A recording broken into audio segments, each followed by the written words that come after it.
السلام علیکم ورحمت الله وبرکاته. دا یو موضوع یو خبره عامه زمونږ استاسو د پښتنو په علاقو کې مشهوره وي.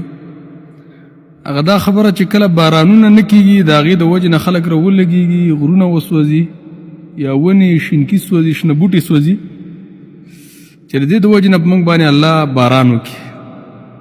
حالانکې دا خبره یاد ساتئ چې دا ګوره سبب د عذاب دی چې الله به د دې د وجې نه موږ باندې عذاب راولي چې تاسو شنه بوټي سوځئ.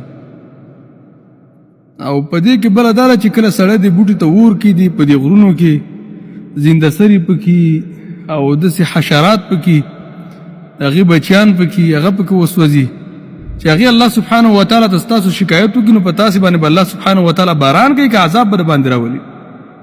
خپله مونږ ګورو د دې دوه درې ورځو نه خاص کر زمونږ د باجوړ د علاقو کې دا غرونه خلک سوځي، دې ونو ته اور ږدي او د دې د وجې نه په موږ باندې بارانونه کېږي.